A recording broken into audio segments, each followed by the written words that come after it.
This is Paul is the best for UK and it's my top 10 favourite operating systems.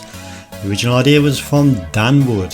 So number 10, Gem Desktop. My first ever IBM PC compatible operating system. I used this before I used Windows 3.11 and used it for a short while. I was instantly familiar with it because I also used the Atari ST, which had TOS, a version of it. Quite a simple but straightforward operating system that runs on top of DOS. This is number 10 on my list. You could set the preferences, change the time format, the date format. You could add more applications. There was a paint package for it. And obviously you've got your calculator, your clock, so it tells you the time. Yeah, a very early operating system. But yeah, this is a very early GUI for the PC and the Atari ST, of course, but it was more green on the Atari ST. They called it the green desktop. Number 9 is Geoworks Pro. Geoworks Pro was a sort of successor to GEOS on the Commodore 64. I recently discovered it and love it. A nice unique Windows alternative at the time. Runs on 486 based computers or above, maybe possibly even 386, I'm not sure. But yeah, it's a really nice little sort of suite of applications in a graphical user interface format. This is GEOS's calendar and stuff. You've got your advanced where you've got more icons for more advanced users. Like a little bit more of a Windows sort of aesthetic. You got your scrapbook, it's solitaire. There's also even a built-in Tetris game on it.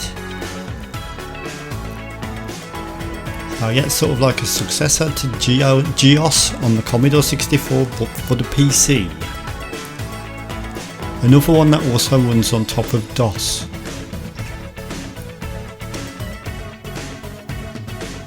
You can add more applications, of course, just like you can on most operating systems. Is Geowrite, like its own word processor that's built into it. Hello, I am writing in Geoworks. Obviously, it will ask if you want to save it. But yeah, nice colourful little operating system. Got plenty of prefs.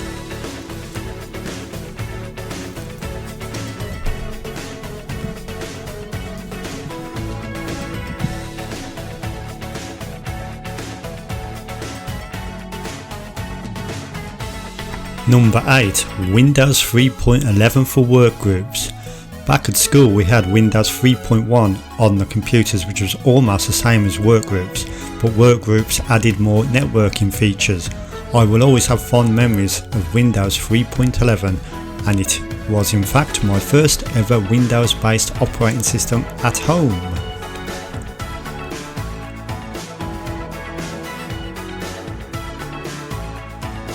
Just like the Windows version prior to it, it had loads of different customization options in the control panel. You could also, of course, add your own games and your own software to the operating system, such as Microsoft Office, etc. etc. A really good way into the world of Windows on the computer systems. Plenty of screensavers. Well, there was a few built in, and you could download your own, or you could buy your own on a CD. Or perhaps even a floppy disk. So yeah, highly customization options and a great way into the world of the GUI at a more advanced level.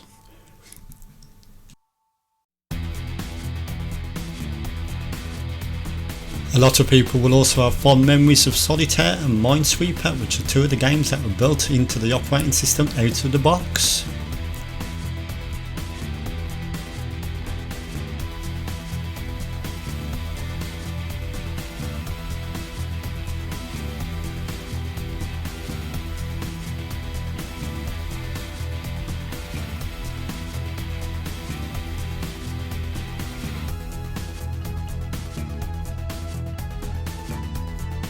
Number 7, Windows 8.1. Some people will say, why did Windows 8 make the list? I actually liked it. I quite like the new tiles feature, and I sort of miss it in today's operating systems. Maybe not quite as good as the start menu, but I had no real issues with the operating system, and I used it for quite a while until the release of Windows 10.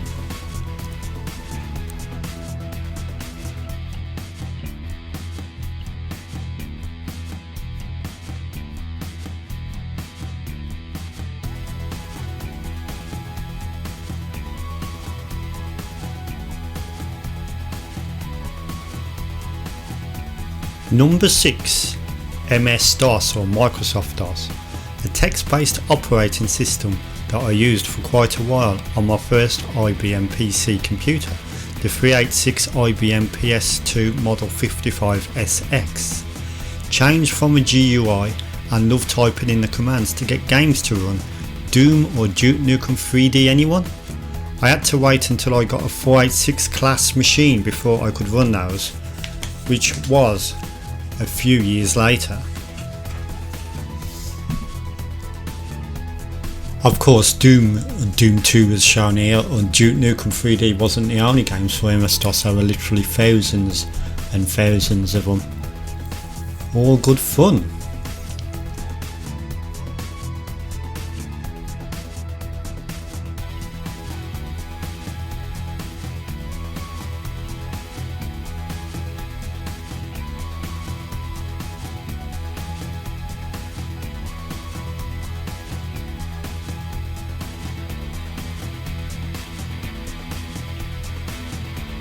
Number 5. Windows Vista. I know what you're thinking, what? Well, for me, Windows Vista worked really well on my hardware at the time, and it was my main operating system all the way to Windows 7. I had to get it on release, and I thought it was a huge leap compared to XP, and never really had any issues at all, even in gaming. I loved these little widgets that was on the desktop that was moved in later versions of Windows, such as Windows 7.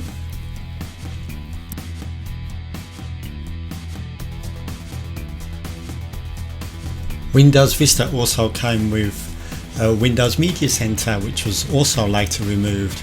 Useful for useful for living room televisions when you had a media PC for your living room TV. A new version of Microsoft Solitaire was also included with Vista. You can't have a Windows without Solitaire now, can you? Number 4. Windows 98 2nd Edition. Windows 95 was brilliant and a leap from Windows 3.11, but as Amiga owner at the time, I didn't really see much of a Windows 95 in the way of personal computing. First using Windows 98 in college, and then on a relative's machine, Windows 98 SE was my choice of operating system for a long time. I loved the fact it still had MS-DOS support from within Windows also. That was dropped in Windows 2000 and Windows Millennium Edition.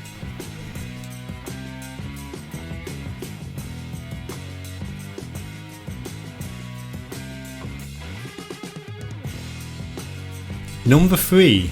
MacOS 9.1 or MacOS 9. Back in the early 2000s I had my first Mac, a Power Mac. It was in fact the same Mac that was used as a prop in American Pie 1, the hit movie in the webcam Nadia scene.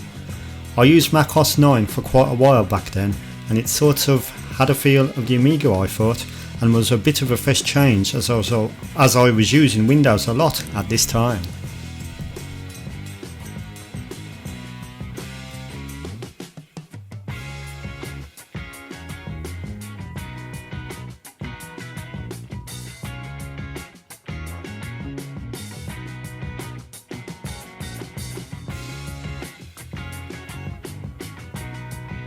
Number 2 goes to Linux or Linux.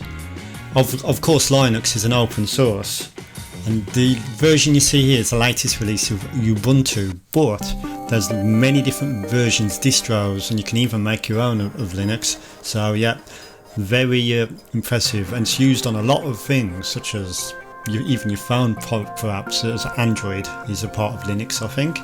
But yeah, there we go, Linux. That's number 2, and we are getting close now to the number 1 spot. This release of Ubuntu features a game called Canfield, which is solitaire basically. So yeah, we've got solitaire on here too. And finally, number 1. For me, it has to be Amiga Workbench, or Amiga OS as it was later known, more specifically Workbench 3.0 and above. Brilliant multitasking operating system, highly configurable. I even personally altered the startup sequence files on a copy of the Workbench floppy disk as a kid to autoplay mod music in the background. Why you would want Amiga music playing when using an operating system in the background is anyone's guess, but I used to love doing that. It took valuable RAM up though. I sometimes wonder what the world would be like if Microsoft never existed and Amiga or Commodore was the dominant computer architecture. I'd like to thank you for watching my video. I had fun making it. It's sort of like a video response to Dan Wood's video. You can check out his video in the link below as well. And yep, thank you for watching, and I'd like to see you in the next video. Thank you for watching. Goodbye.